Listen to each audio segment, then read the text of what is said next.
বহু ভক্ত তো মূর্খ আছে, শুরুতে শেষ পর্যন্ত এই ঘটনা সেই ঘটনা বলি সময় শেষ করে 2 ঘন্টা আমার মূল কথা তো কইতে পারি না। আগামী বছর হুদেহে পারে না মূল কথা, মাঝে মাঝে গজল, মাঝে মাঝে কিচ্ছু কিচ্ছা কইব।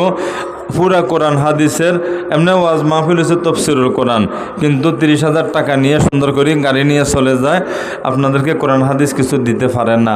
মূর্খ, বুঝেন নাই? এরকম নাই এখন বর্তমান? আছে আছে, সবাই না, হক্কানি আলেম যারা ওনাদেরটা তো ঠিক আছে, কিন্তু কিছু কিছু তো বেজালো বাইর হয়ে গেছে, ঠিক নেই হুজুর? আছে না?